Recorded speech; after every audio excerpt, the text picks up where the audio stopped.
So B sphere మీద 3q divided by 4 అనే charge ఉంటుంది.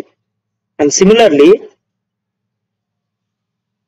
On the sphere C 3q by 4 అనే charge ఉంటుంది. ఎందుకంటే ఈక్వల్ గా షేర్ చేసుకుంటాయి కదా, the sharing is remains equal. 3q by 2 రెండు కలిపి ఈ రెండు చార్జెస్ కలిపి ఇంత చార్జ్ ఉంది, ఈ చార్జ్ ని ఈక్వల్ గా డిస్ట్రిబ్యూట్ చేసుకుంటాయి, షేరింగ్ చేసుకుంటాయి.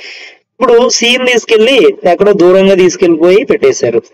Now B is taken contact with a దగ్గరికి మళ్ళా బిని తీసుకురావడం జరిగింది.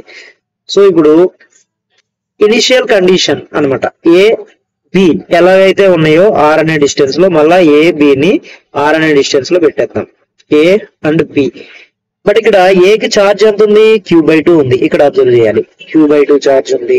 అండ్ బికి ఛార్జ్ ఎంత ఉంది, B, this is B, 3q/4 అనే ఛార్జ్ ఉంది. ఇక్కడ 3q divided by 4 separate by distance small R, అంటే ప్రీవియస్ సిచ్యువేషన్. ఇక్కడ కులూంబ్ ఫోర్స్ అప్లై చేయండి. అకార్డింగ్ టు గివెన్ డేటా ఒక టూ ఐడెంటికల్ స్పియర్స్ ఉన్నాయి, చార్జ్డ్ స్పియర్స్. ఇది స్పియర్ ఏ ఇయర్స్ ఉన్నాయి, చార్జ్డ్ స్పియర్స్. ఇది స్పియర్ ఏ అనుకోండి, ఇది స్పియర్ బి అనుకున్నాం. ఇక్కడ చార్జ్ క్యూ ఉంది, బి మీద కూడా చార్జ్ క్యూ ఉంది. These spheres are separate by distance R. ఇప్పుడు ఇక్కడ ఫోర్స్ ఎంత ఉంటుంది, the arrangement system is in vacuum లో ఉంది. ఫోర్స్ ఎంత ఉంటుంది according to Coulomb's, F is equal to K Q1 Q2 by R square. అంటే రిమైన్స్ చార్జ్ సేమ్ కాబట్టి K Q square divided by R square వస్తుంది. Equation number 1 అనుకుందాం. Next uncharged sphere C ని A కి contact లో పెట్టారు. చాలా జాగ్రత్తగా అబ్జర్వ్ చేయాలి.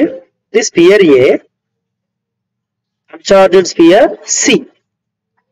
ఏ కి ఆల్రెడీ చార్జ్ క్యూ అనే చార్జ్ ఉంది, ఏ అన్చార్జ్డ్ అంటే న్యూట్రల్ లో ఉందన్నమాట.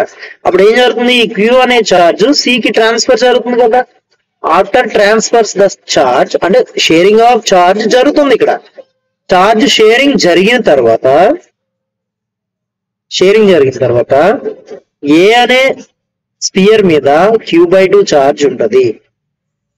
అండ్ సిమిలర్లీ సి అనే స్పియర్ లోపల కూడా q/2 చార్జ్ ఉంటది. అంటే ఈక్వల్ గా షేర్ చేసుకుంటాయి కదా.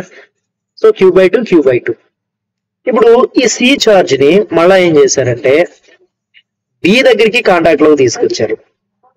ఇక్కడ బి స్పియర్ ఉంది అండ్ సి స్పియర్ ని బికి కాంటాక్ట్ లోకి తీసుకొచ్చారు. So B already having charge Q అనే చార్జ్ బి లోపల ఉంది. ఇప్పుడు సికి చార్జ్ ఎంత, q/2. ఇప్పుడు ఈ టోటల్ చార్జ్ మళ్ళా షేరింగ్ జరుగుతుంది, బట్ ఇక్కడ పాజిటివ్ చార్జెస్ యాడ్ చేయాలి. q plus q/2 that is equal to LCM చేస్తే మనకి 3q/2 వస్తుంది. 3q/2 ని ఈ టూ స్పియర్స్ కూడా షేర్ చేసుకుంటాయి, B sphere C sphere sharing చేసుకుంటాయి.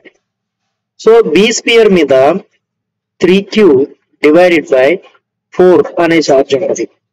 అండ్ సిమిలర్లీ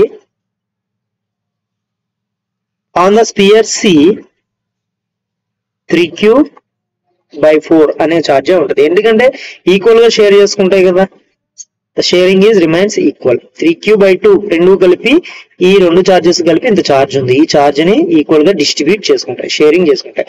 ఇప్పుడు సిని తీసుకెళ్లి ఎక్కడో దూరంగా తీసుకెళ్లిపోయి పెట్టేశారు. Now B is taken contact with a దగ్గరికి మళ్ళా బిని తీసుకురావడం జరిగింది. సో ఇప్పుడు ఇనిషియల్ కండిషన్ అన్నమాట, ఏ బి ఎలాగైతే ఉన్నాయో ఆర్ అనే డిస్టెన్స్ లో మళ్ళా ఏ బిని ఆర్ అనే డిస్టెన్స్ లో పెట్టేద్దాం, ఏ అండ్ బి. బట్ ఇక్కడ ఏకి ఛార్జ్ ఎంత ఉంది, q/2 ఉంది. ఇక్కడ అబ్జర్వ్ చేయాలి, q/2 ఛార్జ్ ఉంది. అండ్ బికి ఛార్జ్ ఎంత ఉంది, B, this is B, 3q/4 అనే ఛార్జ్ ఉంది. ఇక్కడ 3q divided by 4 separate by distance small R, అంటే ప్రీవియస్ సిచ్యువేషన్. ఇక్కడ కులూంబ్ ఫోర్స్ అప్లై చేయండి. లెట్ ఇట్ బి F' అనుకుంటే that is equal to K into q1 అంటే q/2 ఇంటూ q2 అంటే 3q/4 divided by R² అవుతుంది. Simplify చేస్తే ఎంత వస్తుంది 3/8 వస్తుందా 3/8 kq² by r square. But kq² by r square అంటే already from equation number 1 f కదా, so that you can write 3/8